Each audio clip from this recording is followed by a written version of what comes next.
Este aqui é um dos livros mais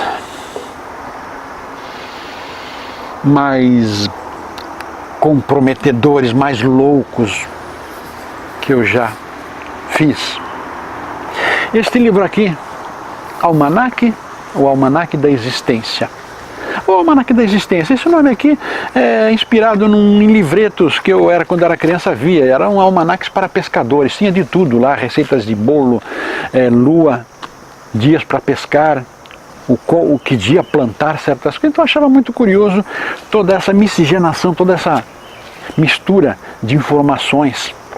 Aqui fiz também igual, muitas cores, muitas fotos, algo bem gostoso. Agora, a razão principal deste livro existir é a tentativa, minha tentativa, de desmistificar Deus e o demônio, como ele é feito, como ele existe e são idolatrados. Sim, Deus é idolatrado e o diabo também é idolatrado, porque quando falamos demais em alguém, falando bem ou mal, estamos idolatrando, estamos colocando ele na berlinda, mais próximo da gente. Então o diabo é idolatrado nas igrejas também. E é idolatrado como um ser que existe, como eu, como qualquer pessoa andando por aí. É idolatrado dessa maneira. Ele te encontrará na esquina, irá te flagelar porque você fez isso, porque você fez aquilo. Eu acho isso um absurdo, um erro tamanho. Deus vai te punir porque você não fez isso, não fez aquilo? Também. Bom, Deus vai te punir porque fez isso, fez aquilo. Porém, ele instituiu o livre-arbítrio. E a partir de então, esse livre-arbítrio que vai regrar os nossos feitos, benéficos ou não. Desta maneira que vamos evoluir, administrando o nosso livre-arbítrio, mostrando que merecemos o que nos foi dado por Deus, o que nos foi permitido, ou seja, o próprio livre-arbítrio é o que Ele nos deu de melhor e é o que temos de mostrar merecedores. Quanto ao demônio, é exatamente isso, é colocado para botar medo naqueles que querem sair do local religioso, daqueles que têm medo, um medo infundado, porque ouvem dezenas de histórias, mas nunca houve comprovação da existência dele, do tal demônio, diabo, Satanás e outros apelidos ridículos. Não houve comprovação dentro do que isso foi colocado, ele existir. Por isso eu coloquei nesse livro aqui. É um livro totalmente inteiro, totalmente falando sobre isso, desmistificando, ou seja, Deus não está fora de nós, não está lá no alto, que eu nunca soube onde é esse alto, nunca me disseram onde é esse alto. Ele não está lá no alto, está aqui dentro, está aqui, na matéria, toda a matéria é Deus. Assim que vejo, assim que entendo, assim que a própria Bíblia, de certa maneira, deixa claro, quando Moisés diz no Gênesis que viu a face de Deus nas águas, quando Deus teria criado as águas, teria separado as terras com águas, Moisés teria visto a face de Deus nas águas. Deus se tornou homem, de acordo com os evangelhos. Maria, mãe de Deus. Maria era mãe de Jesus e não mãe de Deus. Jesus era filho do homem. Jesus dizia que era filho de Deus, mas passagens bíblicas dizem que Jesus era filho do homem. Tantas confusões que eu acho que deveríamos prestar mais atenção em todas essas colocações. Alguma coisa não está muito certa, porque na Bíblia consta os dois detalhes. Como é que é possível isso? Maria ser a mãe de Deus, quando, de acordo com muitas religiões, Maria seria a filha de Deus, mas é colocado como mãe de Deus. Jesus é filho do homem e não filho de Deus, como ele mesmo diz. De acordo com a Bíblia, Maria foi inseminada, foi fertilizada pelo Espírito Santo, por Deus. Então Jesus não seria filho do homem, seria filha de Deus, seria filho do Espírito Santo, mas não, a Bíblia diz que ele é filho do homem. Detalhes que devem ser compreendidos, detalhes que devem ser revistos pessoalmente, não com a opinião de alguém, de outras pessoas. Isso quando se refere a Deus e o diabo, temos que ter nossa opinião pessoal. Ouvimos os outros? Sim, ouvimos os outros, mas concordamos totalmente? Não, tenho medo de discordar porque o demônio vai me pegar, porque Deus vai me punir. Besteira. Temos o livre-arbítrio, o direito que Deus deu. Biblicamente falando, Deus nos deu o direito do livre-arbítrio. Eu tenho o livre-arbítrio de duvidar, até mesmo dele. E eu digo, pecado não é duvidar de Deus. Pecado não é duvidar de Deus. Pecado é ter dúvidas, por menor que seja, e não ir atrás. Porque eu digo uma coisa, através da dúvida, das dúvidas, em qualquer sentido, através das dúvidas se chega na certeza. Se chega na certeza do que Deus é, do que a Bíblia fala, de que Jesus disse. Só desta maneira que se chega à verdade de Deus, desmembrando Ele. Aliás, Deus fala na Bíblia, Jesus fala na Bíblia algumas coisas. Vamos duvidar do que Ele falou? Está certo. O que Ele disse está correto. Agora temos o direito de perguntar por quê. Por quê? Explicação. Por que é dessa maneira? Há uma colocação, acredito, no fundo, depois de pesquisa interior nossa, vamos chegar à conclusão que aquilo está certo. Eu posso dizer por conhecimento de causa. É verdade aquilo. Mas eu pergunto, por que é dessa maneira?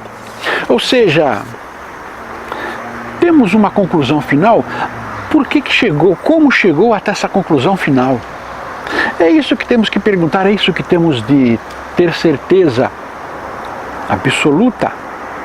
Só a dúvida, só através da dúvida se chega à certeza. Então, eu coloco esse livro aqui para levantar todas as dúvidas sobre a existência de Deus, como Ele é apregoado nas igrejas, nos templos, e levanta dúvidas sobre a existência do demônio, diabo, Satanás e etc., de como ele é temido, colocado nestas mesmas igrejas. Desta maneira que eu vejo. Vou ler um trecho aqui, vamos discutir alguma coisa. Deus não existe aos nossos olhos e ouvidos, porque não é palpável aos sentidos. Exatamente, Deus não existe dentro dos nossos sentidos, por isso que muitos ateus não acreditam na existência de Deus. Os ateus são um pouco palpáveis, são inteligentes de certa forma, de certa maneira. São inteligentes porque eles querem ver para acreditar. É Tomé, dos 12 apóstolos. Tomé relacionado ao signo de Virgem. Ver para crer. Então, Deus não existe se não vemos, se não temos comprovação. Deus não existe ao entendimento coerente desta vida, porque não se fez entendível para facilitar nossa vida. Ele não existe ao entendimento coerente, ou seja, tem muita coisa que acontece mesmo com orações infindáveis que fazemos, promessas intermináveis que fazemos, e Deus não nos atende. Deus, ou o Santo, ou Jesus Cristo, ou o Divino Espírito, não nos atende. Então, passamos a não acreditar. Muitos dizem, acreditam, mas não é de fundo de coração, porque rezaram, oraram muito e não conseguiram nada, porque não lhe facilitou a vida, não lhe melhorou a vida, quando em verdade é o karma da pessoa que não permite que forças superiores, exatamente, o karma não permite que forças deste plano e até mesmo forças superiores nos ajudem. Temos algo a resolver, kármico, Somos nós que temos que procurar a solução. Está em nós a solução. Então orar a Deus, promessas a santos, podem dar em nada, por mais que precisemos, por mais que nos esforcemos. Deus não existe na verdade que procuramos em igrejas de alvenaria, pois elas foram criadas na compreensão do homem. Entramos numa igreja, nos sentimos bem, as paredes estão impregnadas, é a egrégora, a energia impregnada nas paredes, porém Deus não está lá, não está, está a fé das pessoas. A energia que encontramos nas paredes é a egrégora, a fé interior de todas as pessoas, centenas, dezenas, milhares, milhões, até mesmo, depende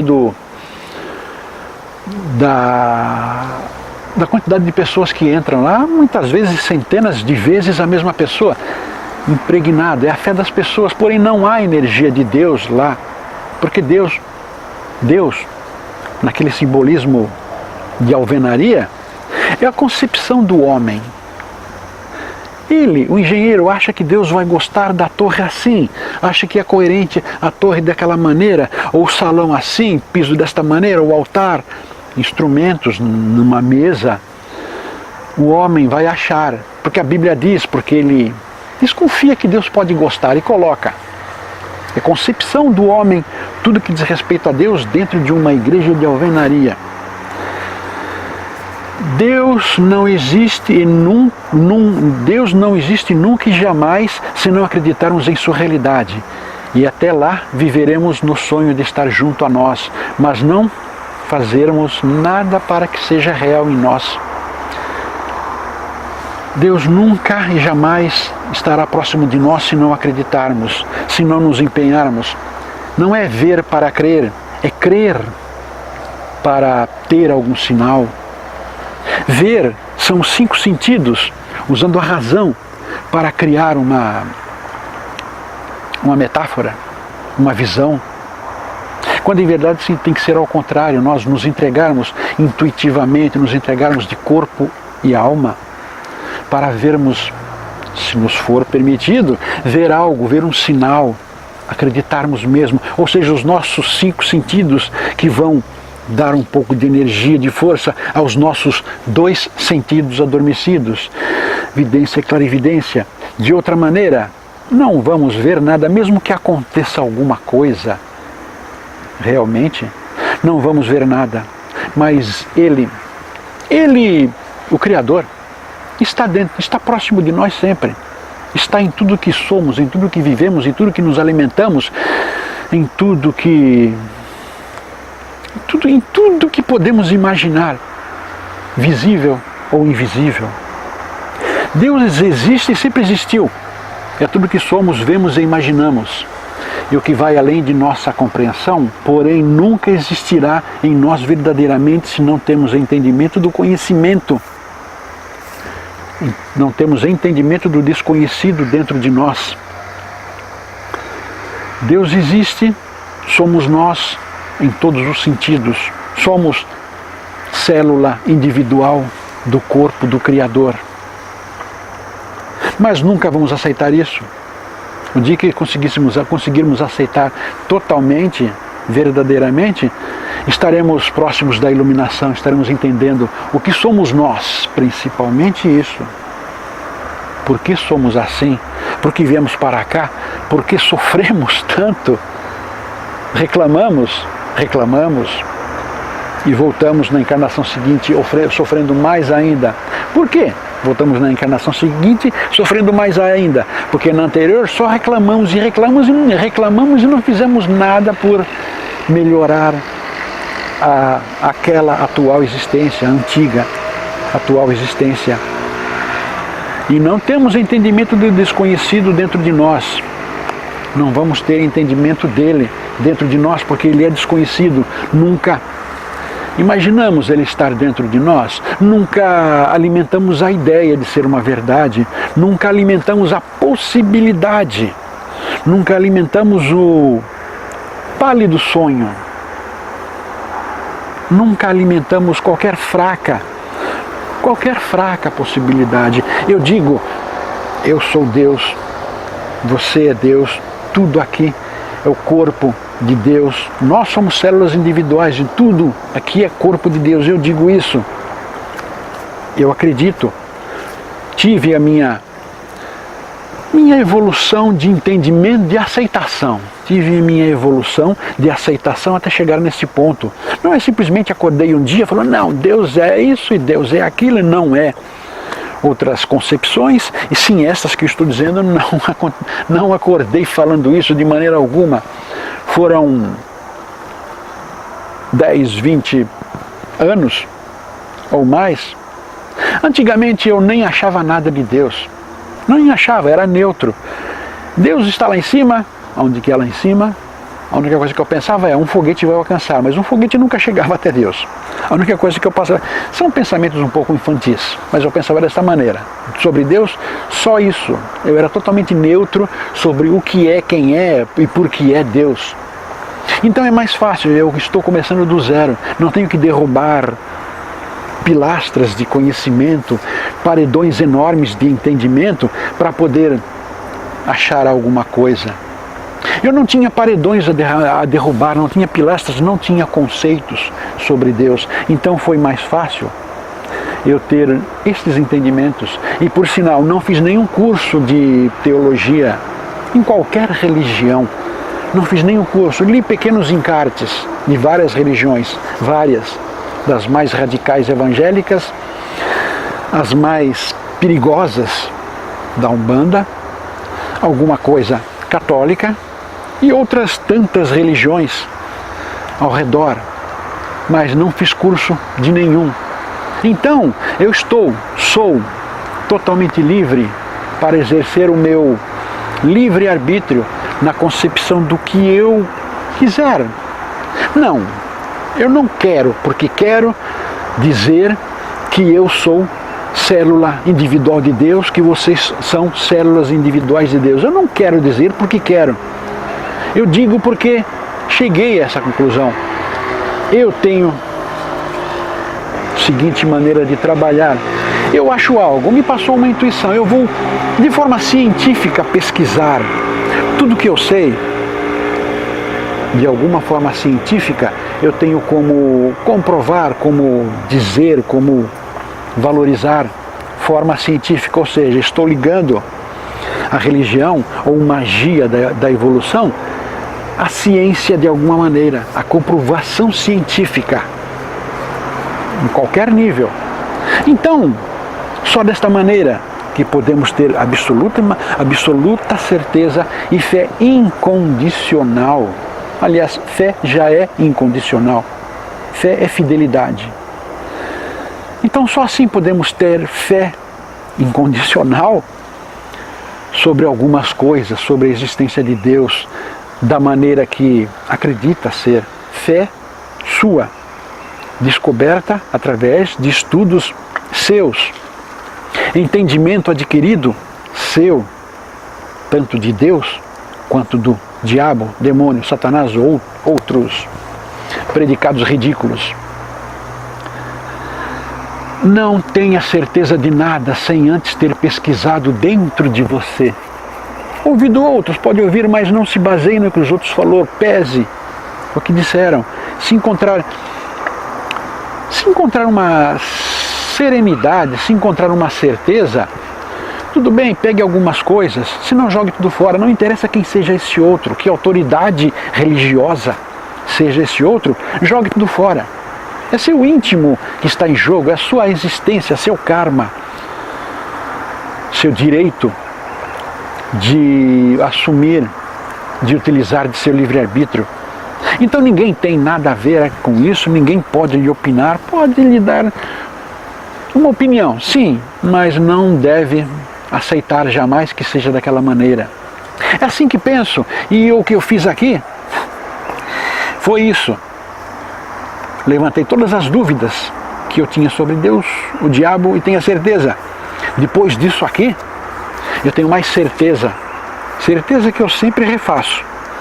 De quem é, ou o que é. Ou quem é Deus e o demônio na minha vida.